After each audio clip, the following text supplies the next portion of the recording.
All right, we're at my studio. Josh Smith, Tosin Abasi. I'm just gonna skip right to the 10 questions. We'll just pretend we did the Zoom interview Okay. when you weren't here. But anyways, I've been asking everybody these same 10 questions because it's shit that is interesting to me, you know. And we talked about it a little bit already, but what was the first thing that when you got it under your fingers, it like you were so excited that you figured it out? That there was no turning back. Like you were so proud of yourself, and it set the hook. You know. Yeah. I think it was Yeah.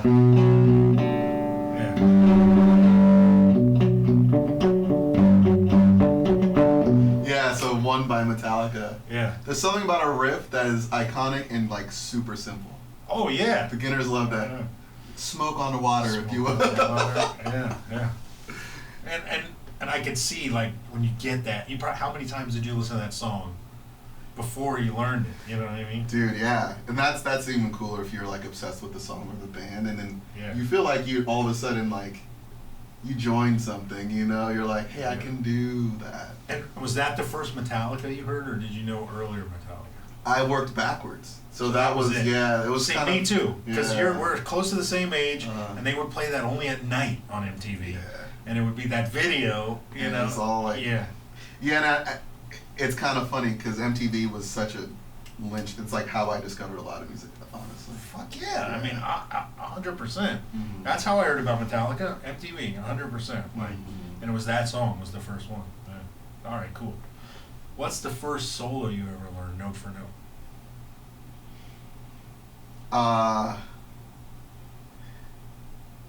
That's a really good question. I feel like Was that even something you did? it would be a thing I did. You know, I learned the solo to Smells Like Teen Spirit, Yeah. but it's just the melody. Yeah, I don't know how to play it anymore. You would remember how to play it. Yeah. I mean, it's just the melody, so I don't know if that counts as a lead, but No, but yeah, definitely that counts. That's a solo. yeah, Yeah. it's cool. So I think Were you a big Nirvana guy?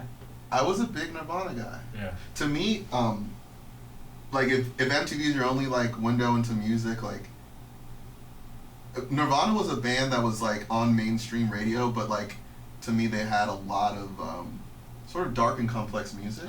Hell yes. Yeah. And like as a 12-year-old, I had not connected with weird, dark, you know, pensive, brooding music. Yeah. And it was like not very slick or polished too. There was like Oh yeah.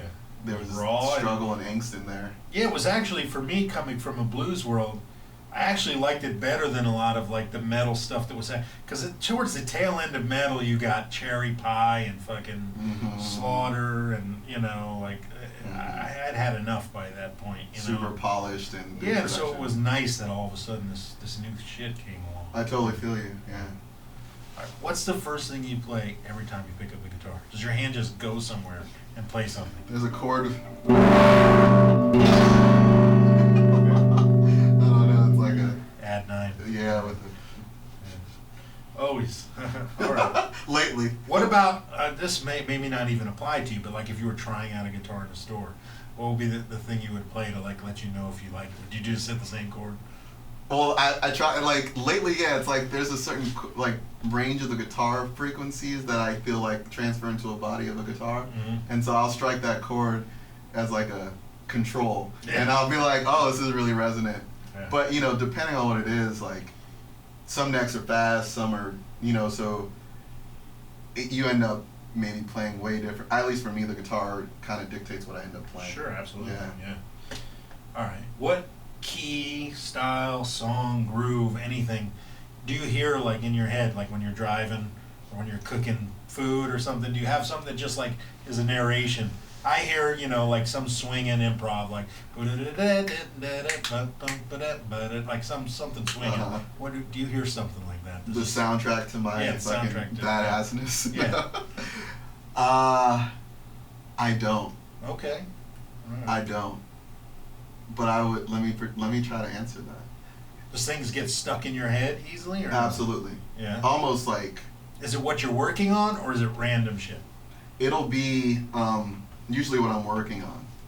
So like, yeah, you can you can fixate on something, and sometimes you don't have a choice, and it's like an Ariana Grande song. So, and then Yes, you're like, of dude, course. like, relinquish me from this prison of automatic playing of this song constantly. Yeah. I remember Rihanna had this one song, like work. And it was like, yeah, that was the soundtrack.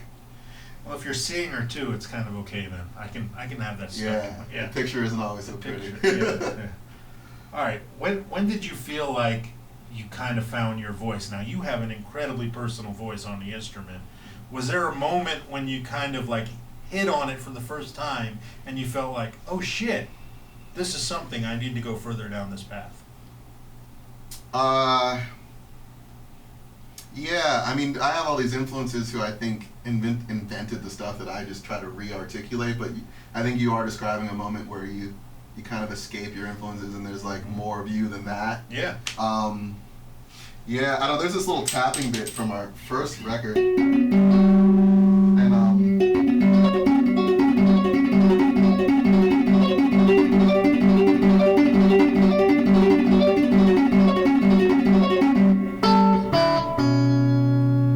And tapping an arpeggio like that and having it be an odd amount of notes and Yeah. Yeah, it kept turning itself around, Yeah, and it's very like, there's a type of sentiment or tonality or mood I go for that's very kind of like sci-fi, like yeah, and that reminds me of the type of, like, if you were like literally like atom by atom like dissolving into like a fractal cloud. Okay. Yeah.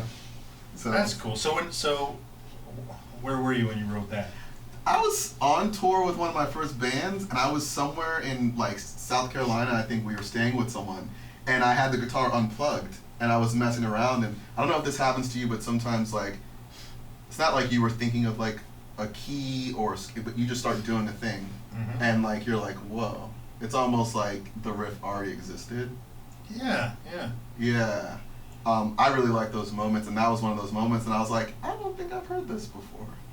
Well, yeah. Do you ever have like that moment when you hear something so good that you can't play yet, and that frustration of like, but it drives you to like all of a sudden get it out? Like, I love that feeling. Yeah. And it's cool to feel that you can maybe achieve that and then spend that time working to it, because there's definitely a lot of demotivation that could be enrolled in that too. You're like, I will never be able to do this. Yeah, one of my teachers was like, if you hear a better solo than you can actually play, you got a lot of work to do, bro.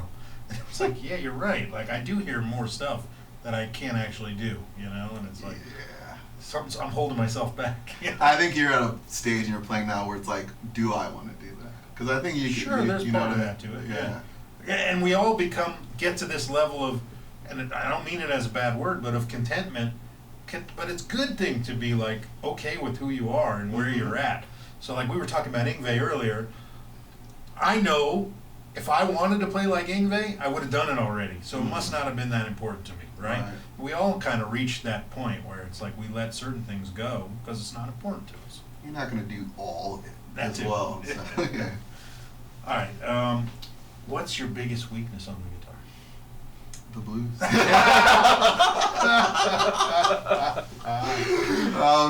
And by extension, jazz.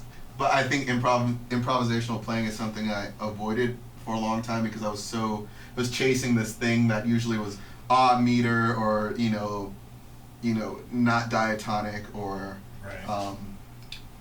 just compositional, and I didn't compose in a way that like allowed for improvisational moments. So most of my guitar life has been spent, committing myself to each note, not in real time, but like I had already committed to the notes, and this is how I will play them every time. But I'm really attracted to the state of mind you can get into when you're improvising, and I think fluency is probably the most accurate mark of ability, like on the instrument. Like if you're just the same way we utilize language and we're fluent, and it's not like I need to memorize the sentences I'm going to say to you.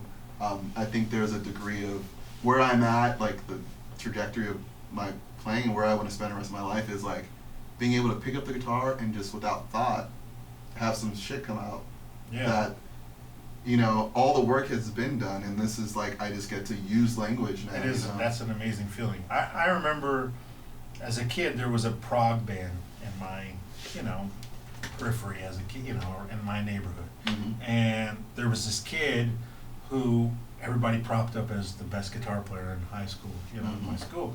And, you know, he had his friends, they had their little scene, and they wrote these songs. They wanted to be Rush or something, you know. And so they wrote riffs and all this stuff, right? And I remember thinking, oh, he could really play, you know. They're playing a lot of unison lines and stuff. And then one time we got together to sit down and play, and I was like, what do you want to play? Couldn't play nothing. Like, well, you want to just play a blues? No. You want to just vamp on E9 like James Brown? You know? No.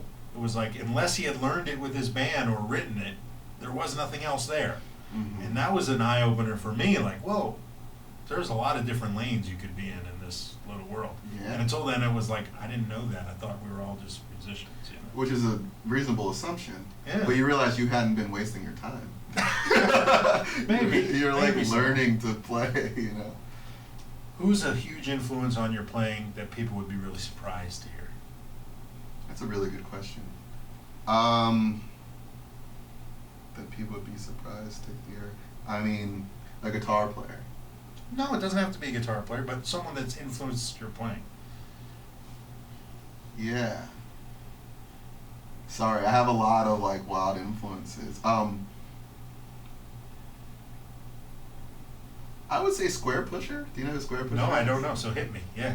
There used to be a genre of electronic music called IDM, intelligent dance music. I've heard of that. Yeah, you can't dance to this shit. It's too intelligent. Well, yeah, it's like, have you heard Aphex Twin before? Yes. Okay, it's like that. Okay. Super dense syncopation. Yeah. Super dense, but this guy plays bass as well. And I just loved, it's similar like when you listen to bebop and no single bar of drumming is the same. Yeah. You know, it's endlessly syncopating and evolving around like. And crossing bar lines and yeah. Yeah. Well, this is like taking that to, you know, 200 BPM and like electronic drums. But moral of the story is it's a type of musical intensity that you don't often find in electronic music. But it's like it's super high BPM and very rhythmically dense and very syncopated. It's almost like over the top. Okay. Yeah, but I think it kind of moves the threshold of acceptability for me as far as musical ideas, where it's just like I want a storm of notes. You know what I mean? Like I like that intensity. Yeah, and just I guess you were just hearing so many more subdivisions, you know, and learning all this new way to break it up. I guess. And that linearity where like no two measures were the same was that too. Yeah, and you're right. That is very much like listening to Elvin swing, you know,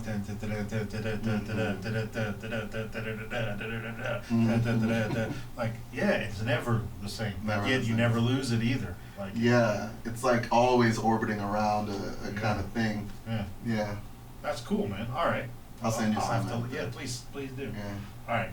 This is I don't know how you're gonna answer this question. I'm actually very interested because you're relying somewhat on your guitar. So would you rather have a great guitar and a shitty amp?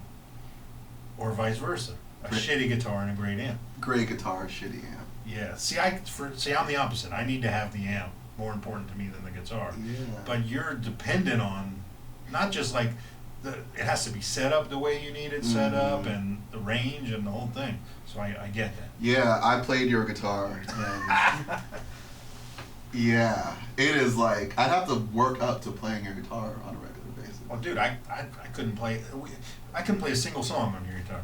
If you made me play that guitar on a song, like on a show, that would be the Josh Shreds video, you know, on YouTube. Like, yeah. Nah, but that's interesting to hear. So you really connect with your amplifiers. It's like an extension. It's just more comfortable for me to have like a base of operations. So like if you give me a crappy guitar, I won't like it, but I'll be more comfortable with a tone that I can relate to, and it sounds like something comfortable for me. Whereas if I have my guitar and like some crate with digital verb and some piece of shit or PV, you know, that's going to be a horrible gig, and the audience will much enjoy the other way around. Well, okay. Much more. Yeah. I'm changing my answer to your answer. Oh yeah. Yeah. Okay. Especially in the gig context, because like that's how you're heard. Yeah. But like you are correct. I wouldn't be able to play all the stuff I want to play. I have like really low action. I do like things that are dependent on string height or whatever. Yeah.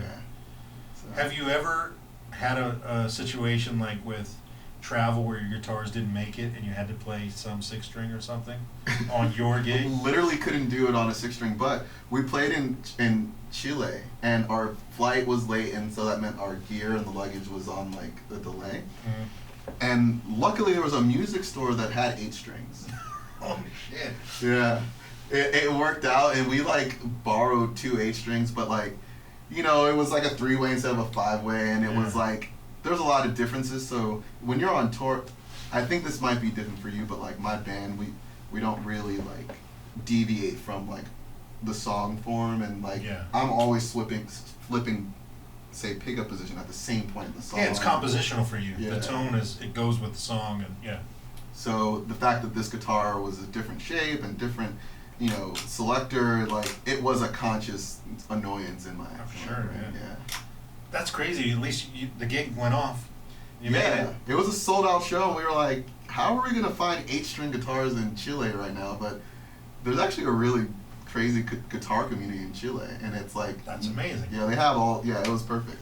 Yeah, I figured you must have put a call out to fans or something, and they would have brought you some guitars. That would have been a good idea as well. Yeah. But, Oh, dude. All right.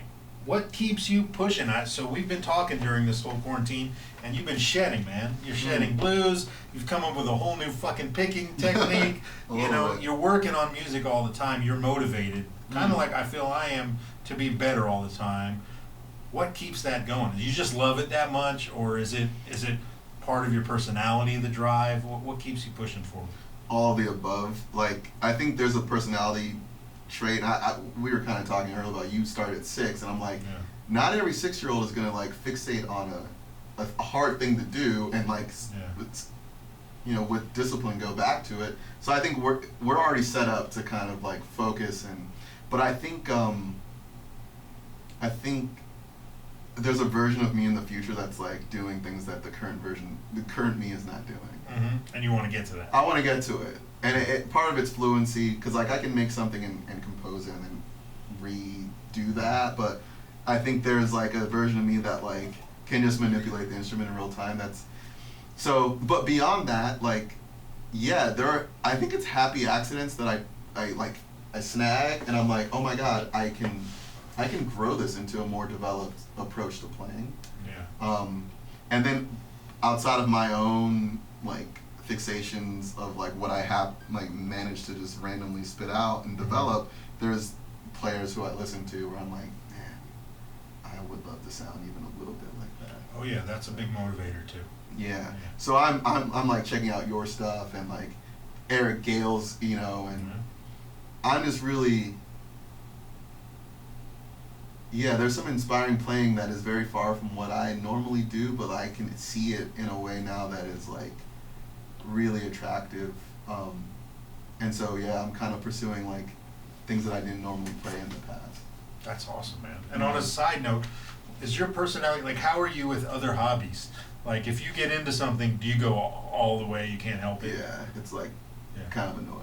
Yeah, so I'm the same way. Like, if I've been drawing all during the pandemic, and I used to draw a lot as a kid. Okay. So it's like, I'm way into comic books, right? So now it's like I'm obsessed with what pen does this guy draw with, and what pencil, and what lead, and what paper, and so I've been doing, I have to research everything and get the right tools, and what technique is he using to ink this, and it's the same like, if I buy cameras, I'll research it for 2 weeks, and then they'll come up with another new one before I even make my decision, because I'm procrastinating and doing the research. I have that problem. That's totally a personality trait. I mean, you have this amazing studio, and it's like, to be an engineer, like, there is so much gear, and it has to connect in these ways that make sense, and like, not everyone's up for that. There are great guitar players who want nothing to do with the control room. I didn't think I ever wanted anything to do with it. It was driven by necessity, honestly. Like, even when I built this studio, I thought, well, this will just be for me to make my records and shit.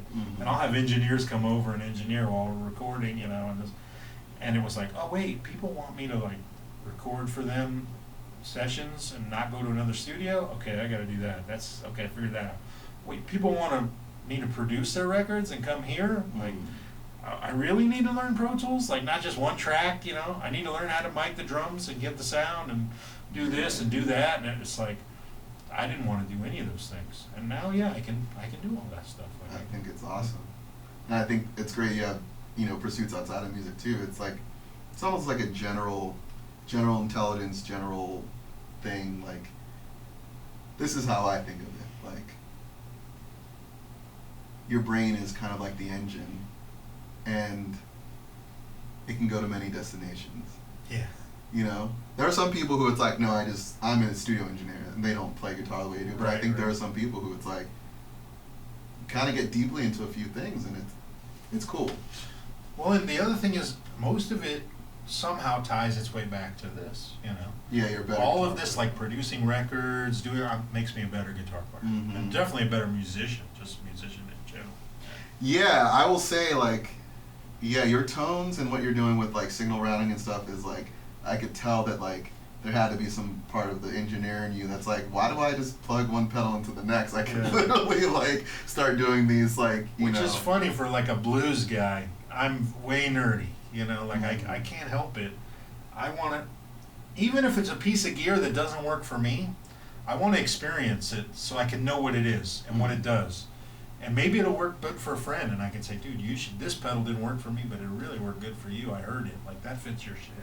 You know, I like to be knowledgeable. I don't think that's a bad thing. It's a good thing. I think it's cool. All right, and number 10, man, you have a 5-year plan. Like, where do you want to be? Is it just keep on keeping on? Is it sell 1 million fucking guitars and conquer the world? Like, what's the 5-year plan? 5-year plan? You got some good questions. Well, in the year 2025, if we survive if we're all not all dead, you know, yeah. 5-year plan would be being in a space of musical freedom that, like, having the permission from my fans and from myself to just, like, try new things. And I guess what I'm saying is there's, like, a point, I think, where you've made a lot of musical statements and you feel like people know who you are musically. Yeah. And so what's the page after that, you know? And I think for me it'll be collaborations and hopefully still performing and connecting with people. I guess it's more of the same, but with less, like, I don't want to feel like I have to tour. I don't want to feel like I have to do a record. I don't want to feel like there's probably some kids in there and stuff like that too. 'Cause I don't have those. Yeah. I think that is, like, I guess my answer is that like, changes shit. Yeah. Big time. It changes shit. Yeah. Yeah. Nothing better than it though. For better. Oh yeah, there's no greater feeling than having kids. You know, it's the best. I believe you, and I'm interested in experiencing that. And I think, especially if you've lived a life of, like, you know, self-pursuit and development, then you feel like you can get to the point where you can, like, do that. And it's you know, this world that we are in, it's easy to get a big head, to get people kiss your ass a lot, you know, and that you come home from. I'll come home from being on the road for a month with nice hotels and good meals and signing autographs, and you know, and then it's take me to the comic book store, or take me to get chicken tenders, which I'm going to do in a little bit, you know, like they don't care about any of that shit, you know what I mean? Yeah. But it's great, you know what I mean? It is great. Because it's they all care. of a sudden more important than anything else you got going on, you know? Yeah, and I imagine they care about a version of you that none of the other people on tour can really know. You know? Yeah. Yeah, I think there's a deep experience through that like nothing I think that's definitely, maybe not in the 5 years, for sure. You said one thing interesting that I didn't want to let go. You said permission from your audience to grow and do things. So you've reached a level of success, you know, that you do have expectations placed on you now by the audience that you've cultivated. That's something you have to reckon with, right? You got to think about it. Yeah, I think it's like, we were kind of talking earlier about having a sound, but a sound is, in some ways, can be static, right? So, I think it's really dope when you feel like if someone hits play on your record, like they know who someone can know who they're listening to. Yeah. But then I think there's definitely like, you know, you were talking about maybe playing older material of yours, and you kind of have to be an older version of Josh, you know, to like, and I think that's always, I think for some musicians, there's always going to be that struggle where like, oh yes, you're like endless potential, low key, and you're always like trying to be like, all right, that was great in 2018, but I don't care about that. Mm-hmm. Not like you're revising your whole thing, but like, so I think there's a type of fan who's like, they want that 2005 version of you. Well, they do, because that's when they got turned out. They heard that shit, changed their life, and they want that to stay. It's like they hold that. Like I tell this story a lot, but I think it rings. It was a big thing for me when I noticed it. You know, everybody loves Stevie Wonder, right? He's the greatest artist in history, in my opinion, the greatest like solo artist in history of music. Okay, and he pushed envelopes like nobody ever has. But now he's reached this point. He's an elder statesman. People go to the shows. They don't want to hear new Stevie Wonder material. They want to hear the hits. But Stevie wants to play harpeggi or some instrument. You know, he wants to get the newest gear and do the newest thing. And people just want to hear him play clav and Rhodes and do his thing. You know. But to him, he's on the cutting edge in his mind. He has to be, because that's his mindset and his personality. He's not even thinking about making people happy and playing my greatest hits. It's like, dude, I'm Stevie fucking Wonder. I'm doing the new thing. You know, I'm on the new shit. Well, yeah, and it's that same mindset that created the Stevie that the person connected with. Exactly. And they just expected to stop. I actually think it's like, I have some restaurants I go to, I don't know what else is on the menu, because I order the same thing every time I go there. Yeah. If that dish evolved over time, maybe I'd be like, why did you change? You know, if I'm ordering the same, like, so then I can get it, but I'm happy to hear that, you know, yourself and like there's just people who feel there's more in them. You know what I mean? Yeah. I think that's maybe what's going on. It's like, yeah, not done. So, but for me, I don't have an audience that'll, at least I don't think, they'll be mad at me if all of a sudden I make a record that's a super departure. Like if you guys make a record where you're playing blues all over it, your fans are gonna go, what the fuck? Yeah. You know what I mean? Yeah. But if I make a record that maybe has a fucking rock ass metal tune on it, I'll get away with it. It'll be cool. Yeah, you know, so you have to at least think about it. And that is something. I think the trick is, I imagine you doing that, but it'd still be you. Right. So the trick is to always still be you while doing it. You're right. Luckily, I don't have any hits that I have to perform all the time. Yeah, but you do have songs they want to hear. Yeah, no, it's the same shit. Yeah. It's cool. I think every musician struggles with that. Yeah. Well, dude, that was it. 10 questions. Thank you, bro. Sick, man. And good hang, man. And thanks, Ivan is over there. We've been hanging all night. The homie. Cool. All right, we did it. Cool.